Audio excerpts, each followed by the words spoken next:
Good morning sir. Qadri sir, मेरा पे promotion हुआ है। मुझे कैसे पे फिक्सेशन लेना चाहिए? मैं क्या करूं? मैं किस तरीके से ऑप्शन लूं? क्या मुझे किस चीज़ में मुझे फ़ायदा मिलेगा? आप बताएंगे प्लीज़। अरे, इसमें कोई दिक्कत नहीं है। तू जस्ट फॉलो माय चैनल। और ये पे फिक्सेशन वाली जो है ना, क्या कहते हैं, वीडियो को देख ले तू। तुझे सब समझ में आ जाएगा। Let's go, start with it. पे फिक्सेशन। पे फिक्सेशन सभी रेलवे एम्प्लॉयज़ हों या किसी अदर डिपार्टमेंट में काम करने वाले एम्प्लॉयज़ हों, सभी को पे फिक्सेशन के बारे में परेशानी रहती है। परेशानी का सामना करना पड़ता है कि मैं जब प्रमोट हो रहा हूँ या मुझे एमएसएपी मिल रही है या एससीपी मिल रही है या अदर किसी तरीके से मैं ट्रांसफ़र पर हायर पोस्ट से लोअर पोस्ट पर जा रहा हूँ, तो मेरा पे फिक्सेशन किस तरीके से होगा। इस पे फिक्सेशन को लेके तमाम तरह की जो है क्या कहते हैं अटकलें हैं करके पेनल्टी लगा दी गई हैं। तो उसके पेनल्टी के आधार पर पे फिक्सेशन मेरा क्या किस तरीके से किया जाएगा, पे फिक्सेशन पेनल्टी के से मुझे कितना लॉस होगा, कितना फ़ायदा होगा, वाट एवर द रीज़न। जो कोई भी रीज़न पे फिक्सेशन से रिलेटेड हो, तो आपके लिए ये वीडियो डेफिनेटली है। Myself Rashid Ashraf Qadri from Zarasa solutions track of learning. आप मेरे चैनल को सब्सक्राइब करें और देखते रहिए मेरी वीडियोस। Let's continue. पे फिक्सेशन के की प्रोविजंस और रूल्स क्या है? जनरली इंडियन रेलवे जो फॉलो करता है वो इंडियन रेलवे एस्टैब्लिशमेंट का जो मैनुअल है, वॉल्यूम 1, पर्टिकुलरली चैप्टर 6 ऑन पे इंक्रीमेंट एंड एफिशिएंसी बास है, और master circular number 58 on increments जो है वो आप मेरे मेरे साइट्स का डिस्क्रिप्शन फी दिए हैं, आप इससे डाउनलोड कर सकते हैं। इसके आधार पर ही जो है क्या कहते हैं पे फिक्सेशन किया जाता है। पे फिक्सेशन के रूल्स इसमें सारे डिस्क्राइब किए गए हैं, सारे इलेबोरेट किए गए हैं, तो आप इनके थ्रू जा सकते हैं। डिटेल्ड रूल्स आपको अगर देखने हैं तो इनिशियल सब्सटेंसिव पे के लिए, पे ऑन लीव परपेंट के लिए, पे ऑफ प्रोबेशंस, पे ऑन प्रमोशन, तो ये पे फिक्सेशन प्रोसीजर्स में इंडियन रेलवेज में आप देखे जा सकते हैं।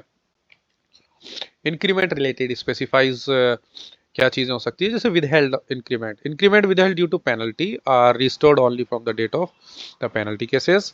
स्टेगनेशन इंक्रीमेंट हो सकते हैं जहां एग्जिस्टिंग पे जो है क्या कहते हैं वो आपकी ब्लॉक हो जाती है, यानी मैक्सिमम ऑफ तो पे स्केल के में पहुंच जाते हैं, तो वहां पर इंक्रीमेंट मिलने बंद हो जाते हैं। तो इन दैट केस 2 साल में एक बार इंक्रीमेंट दिया जाता है, वो भी एज ए पर्सनल पे के तौर पर ट्रीट किया जाता है। अगर कोई डीपीसी रिकमेंड करती है किसी पेंडिंग हो डिसिप्लिनरी एक्शन की वजह से, तो वो प्रे रिलेटेड डिसीजन जो है वो एक सील कवर में रखा जाता है, और उसकी जो है क्या कहते हैं इंक्वायरी का आउटकम आने के बाद ही उसका रिजल्ट आउट किया जाता है, उसके आधार पर वो रिकमेंडेशन लागू होती हैं। पे फिक्सेशन के जनरल रूल्स क्या होते हैं, अगर हम इस संदर्भ में समझने का प्रयास करें, तो सबसे पहले ये होता है कि प्रमोशन लेटर को वेरीफाई करना। क्या डेजिग्नेशंस क्या गई है, प्रमोशन की डेट क्या है, प्रमोशन का ग्रेड वगैरह क्या है।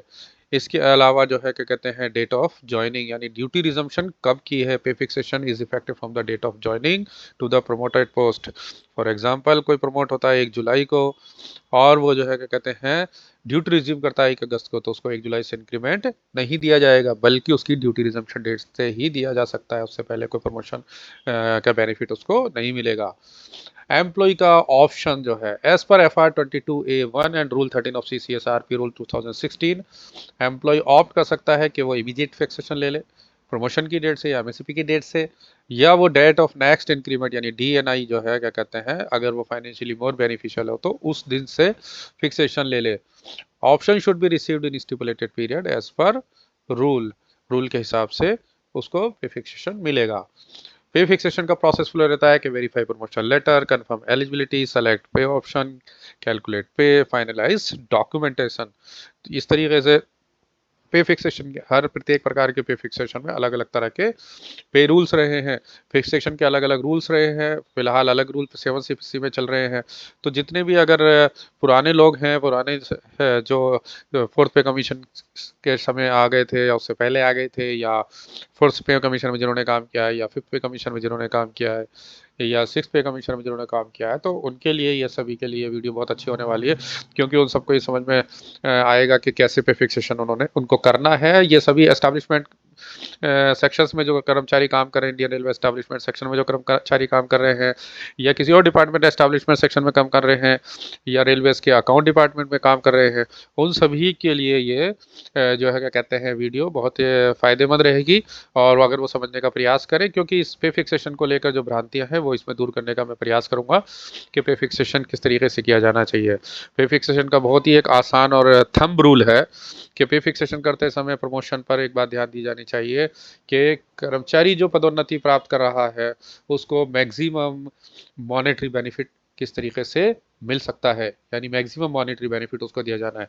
ये रूल लागू किया गया 4th सीपीसी के अंतर्गत कि मिनिमम बेनिफिट का किया गया कि एक इंक्रीमेंट देना है उसको, या कम से कम 25 रुपए, दोनों में से जो ज़्यादा हो वो उसको बेनिफिट कम से कम पदोन्नति पे दिया जाना चाहिए।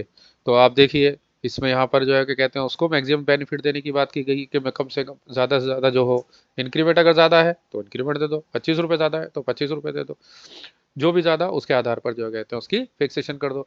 यदि सपोज कीजिए कि उसकी किसी लोअर स्केल से जो है क्या कहते हैं हायर स्केल में अगर प्रमोट होता है तो लोअर स्केल का एक इंक्रीमेंट अगर उसके साथ जोड़ा जाएगा, और जोड़ने के बाद जो है क्या कहते हैं जो नेक्स्ट पहले पे उसकी जो है क्या कहते हैं ग्रेड पे है, नेक्स्ट ग्रेड है, उस ग्रेड में उसको सेट किया जाएगा। अगर उस ग्रेड के जिस जहां वो सेट होता है उस इंक्रीमेंट के नॉशनल इंक्रीमेंट के आधार पर, अगर उसमें और पुरानी पे में 25 रुपये या उससे अधिक का डिफरेंस है तो उसको वहाँ फिक्स कर दिया जाएगा। अन्यथा उसके नॉशनल पे बनाने के लिए क्या किया जाएगा, उसकी नॉशनल पे बनाने के लिए 25 रुपये को जोड़ा जाएगा। देन 25 रुपये जोड़ के जो भी उसका नेक्स्ट लेवल में स्केल आएगा उस स्केल पर उसको फिक्स कर दिया जाएगा। चाहे वो 25 रुपये जोड़ के इक्वल आ जाए तो वो कर दिया जाएगा, या इक्वल नहीं आए तो उससे हायर पे किया जाएगा। एक्चुअली इसका मैंने एक बिल्कुल ये इसीलिए स्पेशली 22 जो रूल है 22 इनिशियल पे फिक्सेशन का, वो मैंने इसलिए हिंदी में यहाँ पर लिखा और इंग्लिश में भी लिखा है ताकि इसको अच्छे से लोग पढ़ें और समझें कि नियम 22 क्या कहता है कि समय मान वेतन मान वाले किसी पद पर नियुक्त सरकारी सेवक का प्रारंभिक वेतन किस तरीके से निर्धारित किया जाएगा। यदि कोई सरकारी सेवक जो किसी पद पर अवधि निर्धारित पद को छोड़कर स्थायी, अस्थायी या ऑफिशिएटिंग रूप में कार्यरत है, को प्रासंगिक भर्ती नियमों में निर्दिष्ट पात्रता शर्तें पूरी करने के उपरांत ऐसे अन्य पद पर पदोन्नति या नियुक्त किया जाता है जिसकी जिम्मेदारियां और कर्तव्य उसके वर्तमान पद की अपेक्षा अधिक महत्व और उत्तरदायित्व वाले हों, तो उसके उच्च पद पर समयमान वेतन में प्रारंभिक वेतन उस वेतन स्तर पर निर्धारित किया जाएगा जो उसे नॉशनल वेतन से अगला हो।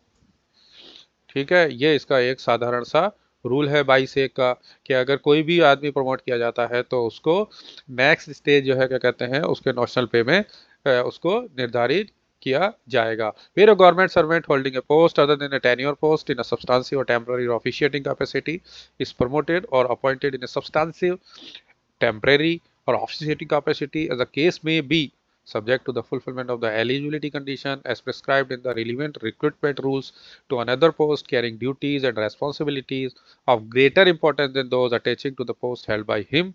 His initial pay in the time scale of the higher post shall be fixed at the stage next above the notional pay arrived at by increasing his pay in respect of other lower posts held by him regularly by increment at the stage at which such pay had accrued or ₹25 only, whichever is more, दोनों में से जो ज़्यादा हो उसके आधार पर, जो मैंने पिछले स्लाइड पे समझाया। यानी कैसे करेंगे हम, ये काल्पनिक वेतन इस प्रकार निकाला जाएगा कि निचले पद पर उसे जो वेतन नियमित रूप से मिल रहा है उसमें एक वार्षिक वेतन वृद्धि जोड़ दी जाए। इस प्रकार प्राप्त राशि या 25 रुपए जो भी अधिक हो के आधार पर वेतन तय किया जाएगा। Compare the increase with 25, the benefit should be at least 25 और the amount calculated is step 1 which ever is more, दोनों में से जो ज्यादा हो वो। मतलब ये हुआ कि पहले निचले पद के वेतन में एक वार्षिक वेतन जोड़ो, फिर उच्च पद के वेतनमान में उससे अधिक का सबसे नजदीकी स्टेज चुनो, और अगर इस तरह की बढ़ोतरी 25 से कम आती है तो कम से कम 25 की बढ़ोतरी जरूर दो। आई think it is very clear. इसका मैंने एक एग्जांपल भी लेने का लिया है यहाँ पर कि एक लोअर स्केल 750 12 870 14 940 में एक आदमी काम कर रहा था, वो प्रमोट होता है 775 12 871 14 2025 में। उसकी लोअर पोस्ट में पे चल रही थी 846, डेट ऑफ प्रमोशन उसका होता है 1/3/1988 को। मिनिमम बेनिफिट का रूल है 25 रुपये, क्योंकि यहाँ पर एक इंक्रीमेंट 12 रुपये का है तो 12 से तो ज़्यादा ही देना पड़ेगा उसको कम से कम। पे इन लेवल स्केल 846 है, उसमें एक इंक्रीमेंट जोड़ा 846 प्लस 12 858 हो गया। 858 का नियरेस्ट स्टेज है 871। अब 871 में हम 846 जो जहाँ पर वो चल रहा था उसको माइनस करेंगे, देखेंगे कि 25 रुपये का बेनिफिट हो रहा है या नहीं हो रहा है। मिनिमम बेनिफिट जो मैंने बताया 25 रुपये, या जो है क्या कहते हैं इंक्रीमेंट विचेवर इज हायर, तो यहाँ पर उसको 25 रुपये का फायदा हो चुका है। 871 माइनस 846 इक्वल टू 25, तो रिजल्ट क्या होगा, 871 पर उसको फिक्स कर दिया जाएगा। I think clear.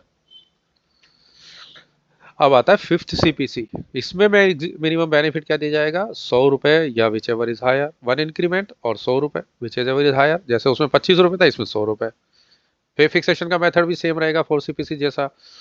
और इसमें नेक्स्ट इंक्रीमेंट कब दिया जाएगा, 1 साल बाद। जब पे फिक्सेशन किया सेम 4 सीपीसी में भी होता था 1 साल बाद, वैसे के वैसे पे फिक्सेशन इसमें किया जाएगा। इसमें और 4 सीपीसी में एक डिफरेंस है कि यहाँ पर अगर 100 रुपये के इक्वलेंट अगर आप आ जाते हैं, इक्वलेंट हायर पे पर आ जाते हैं, तो उससे नेक्स्ट हायर पे फिक्स करेंगे।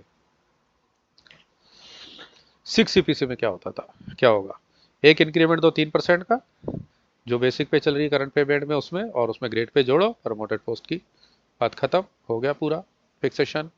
और नेक्स्ट इंक्रीमेंट का एलिजिबिलिटी क्या बनेगी, 1 साल बाद from the date of fixation, subject to completion of minimum 180 days qualifying service. कम से कम 180 दिन में पूरे करता हो तो उसको नेक्स्ट इंक्रीमेंट दिया जाएगा। इंक्रीमेंट कब दिया जाएगा, जुलाई में, क्योंकि 6 सीपीसी में सबका फिक्स था जुलाई इंक्रीमेंट डेट, सबकी एक ही डेट फिक्स थी, जुलाई। ठीक है, तो इससे पहले फिफ्थ और फोर्थ सीपीसी में क्या होता था कि डेट ऑफ प्रमोशन की उसकी नेक्स्ट डेट ऑफ इंक्रीमेंट बन जाती थी उसी महीने की, तो वहाँ पर अलग अलग डेट्स होती थी इंक्रीमेंट की। यहाँ पर ऐसा नहीं है, यहाँ पर 1 जुलाई थी 6 सीपीसी में। डीएनआई ऑप्शन भी केस क्या रहेगा, if employ choose DNI only the promotional grade pay is given till DNI. For example एक 4200 से 4600 में होता है, और वो ये जनवरी में उसका प्रमोशन होता है, कहता है नहीं मैं तो जुलाई से लूंगा, date of next increment option choose करता है, तो 4200 से 4600 ग्रेड पे में गया है, तो हम क्या करेंगे कि जनवरी से लेके जुलाई तक उसको सिर्फ ग्रेड पे का अंतर देंगे, और पे वहीं रखेंगे उसकी मिनिमम पर, जहाँ जब चल रहा था वो, जहाँ उसकी पे थी बेसिक वो वहीं रहेगी, जब बस ग्रेड पे को 4200 की जगह 4600 कर देंगे, ताकि लोगों को पता चल जाए कि ये आदमी प्रमोट हो चुका है और नई ग्रेड पे में काम कर रहा है। लेकिन इसको मॉनेटरी बेनिफिट सिर्फ 4200 से 4600 के बीच का जो 400 रुपये का अंतर है वही मिलने वाला है।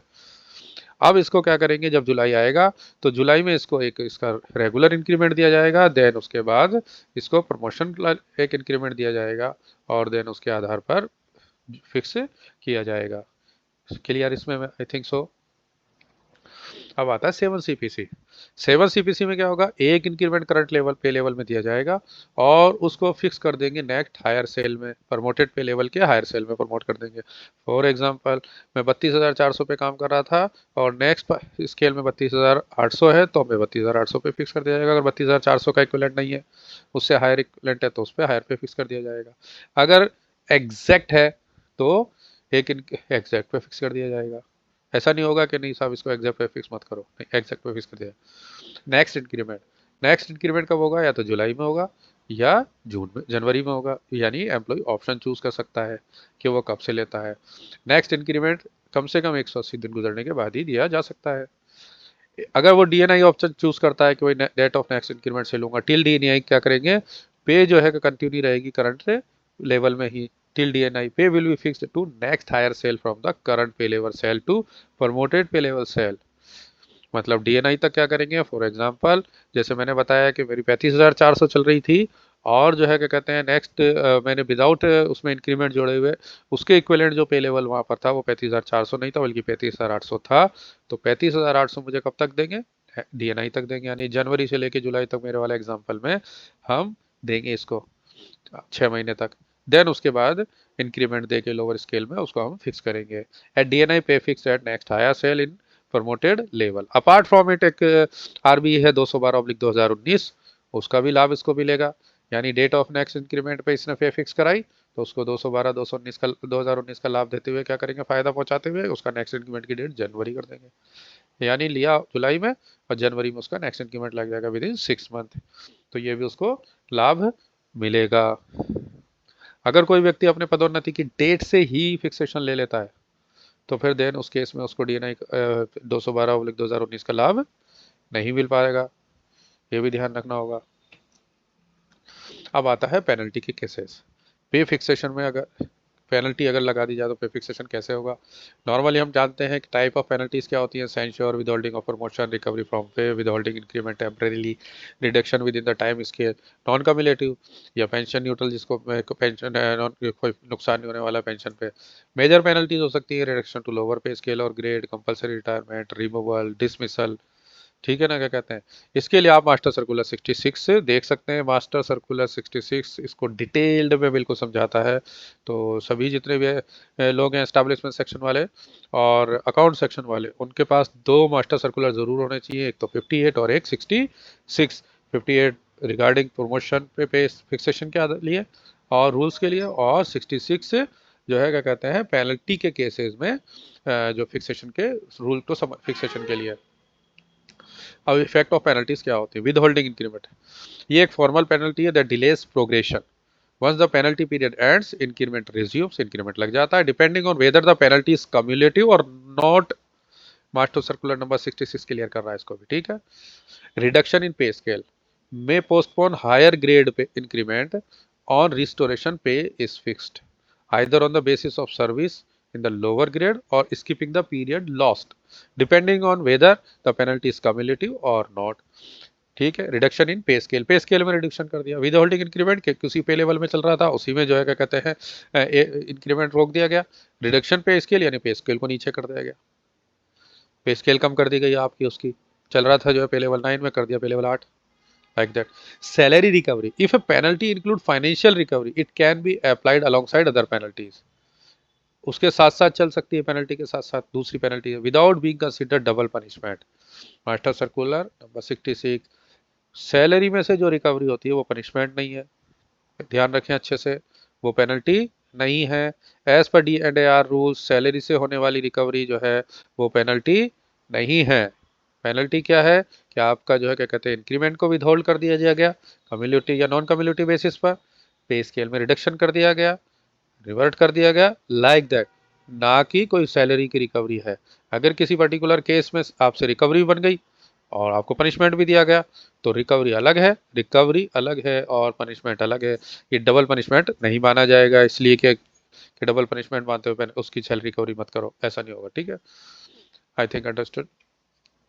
अब इसके मैंने वेरियस एग्जांपल्स लिए हैं कि इंक्रीमेंट विद होल्डिंग का कैसे प्रभाव पड़ता है। मैंने एक एग्जांपल लिया कि जो है क्या कहते हैं एक व्यक्ति है जिसकी पे स्केल चल रही है 400 रुपये, पे विद नो पनिशमेंट, 400 रुपये चल रही है, उसको एक पनिशमेंट मिलता है 1985 में, ठीक है। और उसको जो है क्या कहते हैं 1/1/86 को जो है क्या कहते हैं अब उसका इंक्रीमेंट मिलने वाला था 425 रुपये हो गया, ठीक है।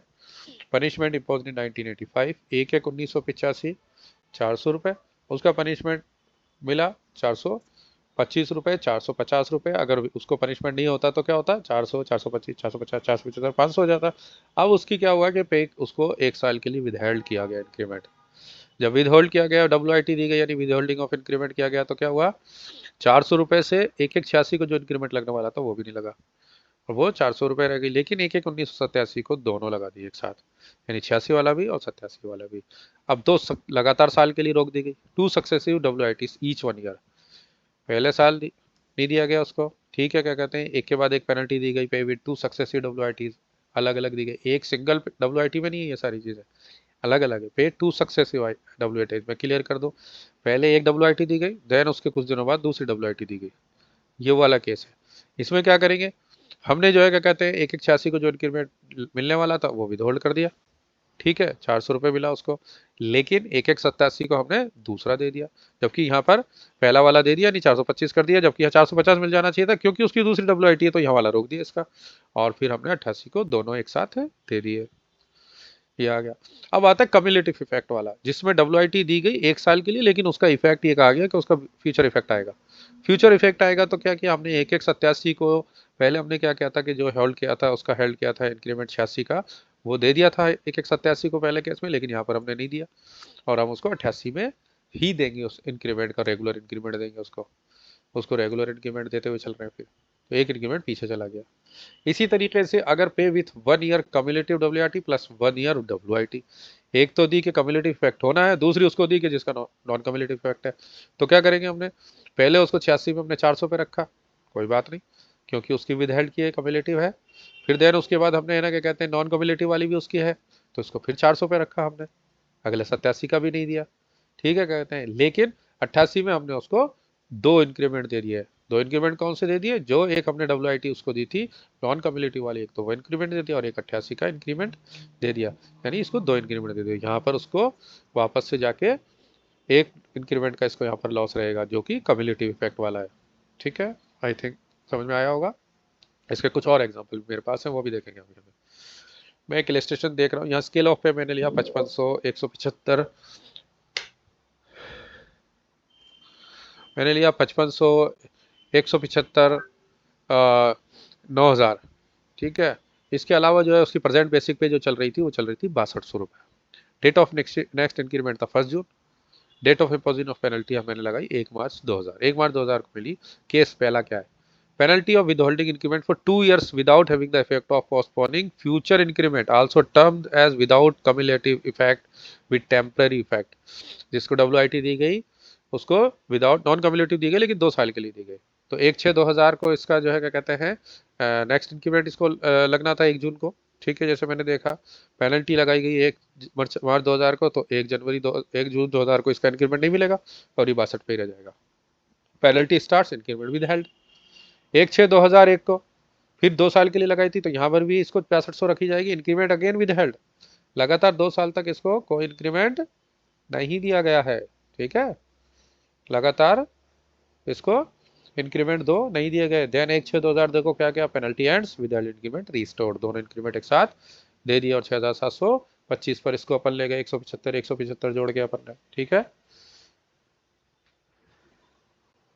नेक्स्ट आते हैं penalty of withholding unit for 2 year which will have an effect of postponing future increment. Future effect आएगा यहाँ पर। ठीक है, penalty start, increment with held, again 2001 में फिर विद हेल्ड कर दी, और 1/6/2002 में इसको रेगुलर इंक्रीमेंट दे दिया। इसका 2 साल तक इसको कुछ नहीं दिया, 2000 में भी नहीं दिया, 2001 में भी नहीं दिया। ठीक है, और अभी 2002 में इसका रेगुलर इंक्रीमेंट दिया, यानी इसको एक इंक्रीमेंट अपन ने, 2 इंक्रीमेंट अपन ने इसको पीछे कर दिया। पहले वाले में केस में क्या था, अगर पीछे वाले में जाएंगे तो अपन ने वहां पर अपन ने क्या किया था, यहाँ पर अपन ने इसको दोनों इंक्रीमेंट एक साथ तीनों इंक्रीमेंट एक साथ दे दिए थे, 2000 का, 2001 का और 2002 का रेगुलर इंक्रीमेंट दे दिया था हमने यहाँ पर। तो 6725 हो गई थी। नेक्स्ट केस में क्या होगा, उसके 2 साल के लिए हमने रोकी थी कम्युलेटिव इफेक्ट, तो वो हमने नहीं दी, लेकिन 2002 का दे दिया।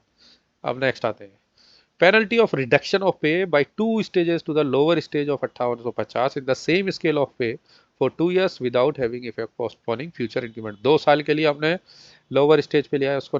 ठीक है ना, क्या कहते हैं, 2 स्टेज लोअर लिया है।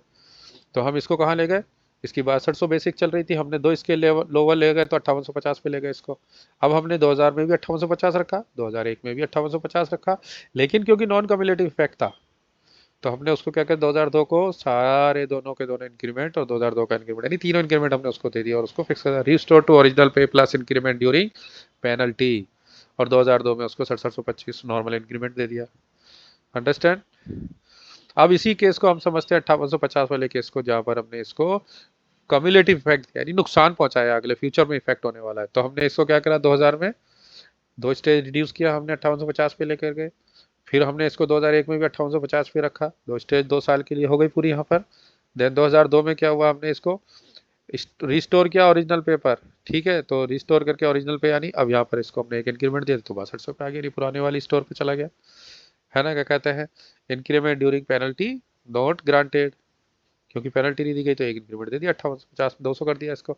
देन उसके बाद इसको रेगुलर 6375 पे ले गए। ठीक है, सॉरी। अब एक नया case, penalty of reduction to lower scale में ले गए, वहां पर स्टेज में लेकर गए तो यहाँ स्केल में ले गए, 4500, 125, 7000 में ले गए 2 साल के लिए और पे फिक्स कर दी 5000 पे, without having the effect of postponing future increment, नहीं इफेक्ट कर रहे हैं इसमें। तो हम क्या करेंगे, 2000 में इसको 5000 पे लिया, फिर 2001 हमने इसको पे remain static at the level till 28/2/2002, क्योंकि मार्च में इसका इंक्रीमेंट लगेगा तो अब क्योंकि मार्च में इसको पेनल्टी दी थी तो मार्च में इसका इंक्रीमेंट लगेगा, तो इसको हमने क्या करेंगे अब आगे देखो, हमने क्या किया इसको कि 2 इसके इंक्रीमेंट हमने खा गए इसके। ठीक है, और हमने इसको एक इंक्रीमेंट पे remains static at this level till 28/2/2002, 5000 ही रहेगी। लेकिन सपोज कीजिए एग्जाम्पल, जो पेनल्टी दी गई उस पेनल्टी में लिख दिया गया है कि इसको हम रिडक्शन तो कर रहे हैं, लोअर स्केल पे तो लेके जा रहे हैं, लेकिन इसको इंक्रीमेंट मिलेंगे। तो हम इसको 5125 दे देते हैं, अगर अलाउ किया गया है तो 2001 में दे देंगे और 2002 में फिर वापस से वहीं रेगुलर कर देंगे। नॉन कम्युलेटिव इफेक्ट है क्योंकि यहाँ पर, ठीक है। इसमें पोस्टपोन नहीं कर रहे थे हम, उसको नीचे लेवल में तो लेकर गए लोअर स्केल में, लेकिन उसमें इंक्रीमेंट दे रहे थे। Next, reduction to lower scale 4500 2 year with cumulative effect, इसमें हम नहीं देंगे इंक्रीमेंट, बोले नहीं देंगे इसको इंक्रीमेंट, ये मान लिया। अगर दे देंगे तो 5125 पे, और टेम्प इसको अगर वैसे के वैसे हम कर दें कि इसका कम्युलेटिव इफेक्ट लेना है तो हम 6200 पर लेंगे। यानी पुराने वाले में क्या हुआ था कि हमने 2 साल के इंक्रीमेंट लगा दिए थे 6200 के बाद, 2002 में 2000 का भी लगा दिया और 2001 का भी लगा दिया, सॉरी 2001 का भी लगा दिया और 2002 का भी लगा दिया, दोनों इंक्रीमेंट हमने लगा दिए यहाँ पर, 6550 दे दी, ठीक है। और यहाँ पर हमने इफेक्ट किया फ्यूचर, तो हमने इसको 6200 पे ही रखा। ड्यूरिंग द पेनल्टी इसको हमने इंक्रीमेंट दे दिया था कि अगर अलाउ किया गया था तो पेनल्टी में, और फिर 2002 में इसको 6375 नेक्स्ट रेगुलर इंक्रीमेंट दे दिया। तो इस तरीके से जो है पेनल्टी इम्पोज करते हैं, तो पेनल्टीज के आधार पर हम इंक्रीमेंट्स को आगे पीछे करते हैं। कई बार ये होता है कि किसी पर्टिकुलर ईयर में मल्टीपल पेनल्टीज होती हैं, एक के बाद एक के बाद एक के बाद एक लगातार पेनल्टीज होती हैं। तो अगर अलग अलग से पेनल्टीज दी गई हैं तो हम अलग अलग ही उनका इफेक्ट करेंगे, एक एक लगाते जाएंगे, एक को खोलते जाएंगे, एक लगाते जाएंगे, एक खोलते जाएंगे, एक लगाते जाएंगे, एक खोलते जाएंगे, पेनल्टी का एक का इफेक्ट आता जाएगा और दूसरा खत्म करते चले जाएंगे। अगर जो है क्या कहते हैं विदाउट कम्युलेटिव इफेक्ट के साथ दी गई है पेनल्टीज, तो ऐसा करते चले जाएंगे। कई बार ऐसा होता है कि उसको रिडक्शन ऑफ स्केल भी पे कर दिया, फिर देन उसके बाद आ गया विल होल्ड इंक्रीमेंट कर दो।